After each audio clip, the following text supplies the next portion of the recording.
So, Mr. Crump will get you set up there, and then please Thank you, proceed. Your Honor. Thank you. Thanks to you and to the council for the opportunity tonight. We've been meeting with members of the city and talking about this for some time. The project is on our property. We have the ability to proceed, but obviously we recognize that there's impact to the city. And so we've been discussing that, and we have several speakers this evening that will go into a little more detail on our operations and on the project itself. So at this point, I'm going to turn it over to Joe Gio. Thank you. Thank you. And thank you to the council for giving me time to speak tonight. My name is Joe Gio. I'm the Superintendent of Operations for the Chicago Division, headquartered here in La Crosse, Wisconsin. More importantly, I'm also a resident with my family of the city of La Crosse. I have personal responsibility for the safe operations of trains, not just in La Crosse, but from Minneapolis to Chicago, and from Chicago to Galesburg, and then triangle back to Northtown or Minneapolis. One of my primary responsibilities is ensuring that each one of BNSF's team members in the operating department, which is the conductors and engineers on the train mostly, but also switch crews in the yard, that they are adhering to federal policy and are very in-depth safety rules and procedures, and those do encompass all the operations through the city of La Crosse. BNSF has been doing business in La Crosse since the 19th century. We currently operate 50 trains a day, roughly, through the city. And to put that in perspective for you, relative to our growth, since 2000, or in 2000, we averaged about 33 trains a day through the city of La Crosse, 43 trains per day in 2006, and again, about 50 trains a day today, current state. So over the last 14 years, the number of trains has increased by 3.4%, which is just slightly ahead of our nation's overall economic growth for that period. Now, we certainly recognize that there are concerns about future train volumes through La Crosse, which is why this is an important thing to discuss. And while none of us can predict how train volumes will increase for the duration of the rest of the time, we certainly know that as volumes grow and as the economy increases, those two things will be partnered together. And similarly, if it fluctuates in a downturn, you'll see a similar, generally a similar downturn in train volumes. So it's a good rule of thumb to anticipate that train volumes will in fact grow with the economy or fluctuate therewith. As we've grown, BNSF has increased employment in La Crosse. We've hired 80 people year to date. We plan to hire 130 people by year end. We have just over 460 BNSF employees here in La Crosse today. And again, all those people, I am personally responsible for them and how they operate our trains through the city of La Crosse. And certainly the safety of the town, the safety of the city, the safety of the people is utmost concern for me when I make those decisions. One area of concern we've heard about is our double track project relative to train speeds. Those are based on Federal Railroad Administration guidelines and standards for track maintenance and inspections. The track in this area, based on the class of track, is actually approved by the FRA for 60 miles an hour. We have held our maximum speed through the double track project area at 45, which it currently is at today. To talk more about those inspections, I'd like to turn it back over to Amy McBeth. Thank you. Thank you. So to talk a little bit more about safety, safety is BNSF's #1 priority. There's many things that we do to ensure safe operations, but the goal is to prevent an incident from happening before it occurs.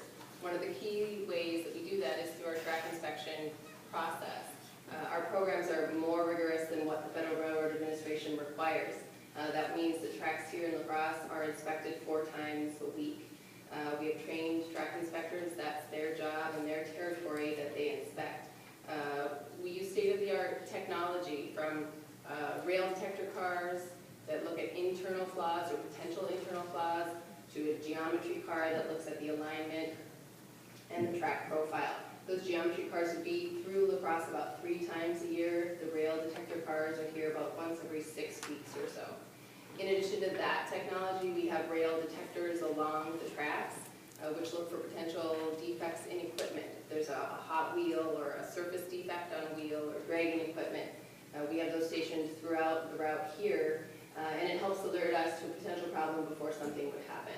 If you look at the inspections and the technology that we use, it's combined to make us a very safe railroad. In fact, we're the safest of U.S. major railroads. When you look at this year to date, we averaged 1.9 incidents per million training miles. It's our all-time best safety rate. Again, safety is our number one priority. Behind that, our number two priority is serving our customers. And many of you have probably heard we've had some service challenges this year for a number of reasons. And some of the things that we're doing to right that is to invest short-term efforts, such as adding employees like Joe talked about, adding locomotives across our network, and also longer-term measures such as investing in our expansion and our capacity. This year we're spending a record $5 billion across our network in our maintenance and our expansion. Things that would include expansion projects, so this project right here in La Crosse, help us with the fluidity and the overall efficiency of our network. Joe Stroll is going to come up next and talk a little bit more to you. Thank you. Good job so far on sticking to the 3 minutes. Okay, I'll try to get there too. Good evening, Mayor and council members. My name is Joe Stroll. I'm a government relations consultant for BNSF. I live down in Madison. As Amy talked about, she mentioned BNSF's interest and focus on safety. Obviously, there's also concern if that day would arise and something would go wrong, is the city of La Crosse prepared to deal with that problem?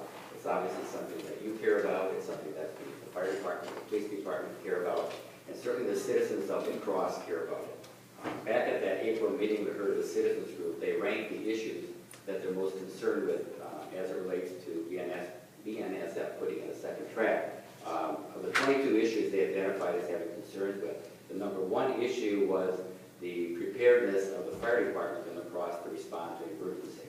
And one of the agreements that we are offering the city of La Crosse is that BNSF will provide the city, the fire department itself, with 3 different flatbeds.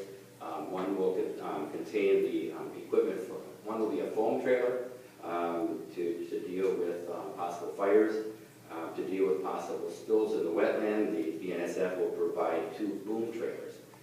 They will be stored by the fire department. They will be under control of the fire department, but the railroad will pay for them. The railroad will pay for maintaining them, and the railroad will pay for resupplying them as needed as well. In addition to providing that equipment, not only can that equipment be used if it's needed for a BNSF issue, but if other railroads have problems, if there's other chemical or spills in the community or other fires, that equipment can be used for any other incident as well. It's not just to be used if it's needed on the BNSF line. In order to it's necessary, certainly, that people be trained in how to use that equipment.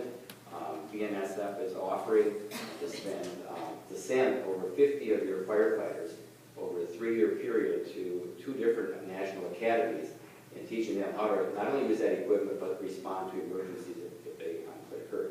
As you know, your fire department has about 100 firefighters. So in a 3-year period, half of them will be trained in how to respond to emergencies. Because that equipment will be back here, it will be under the control of the fire department and the chief. You can have ongoing training here of the other 50 firefighters, and that training can go on year after year. Obviously, BNSF, like other railroads, does other training as well. There was a training here back in May. There's a tabletop training coming up in a few months. There's going to be a full training yet this year between federal, state, and local, and railroad officials. BNSF will be participating in that. Clearly, one of the issues that fire departments and police departments and citizens are concerned with is the ability for fire departments to reach a residence in an emergency. They call it, of course, response time. Got my 3 minutes? Yes, sorry for that long edit. If you All I could wrap it up. Yeah, and I was about to wrap it up. Clearly, the fire department needs to get to residents in a fast period of time. Some of the recommendations you might hear tonight is that the trains ought to be slowed down. Other people would recommend there should not be as many crossings, so many delays at crossings. Obviously, you can't do both. You slow the trains down, you're slowing response time. And I know that's pretty common sense, and I know you recognize that. Just hope you keep that in mind when you hear that. Thank you, Mayor. Thank you.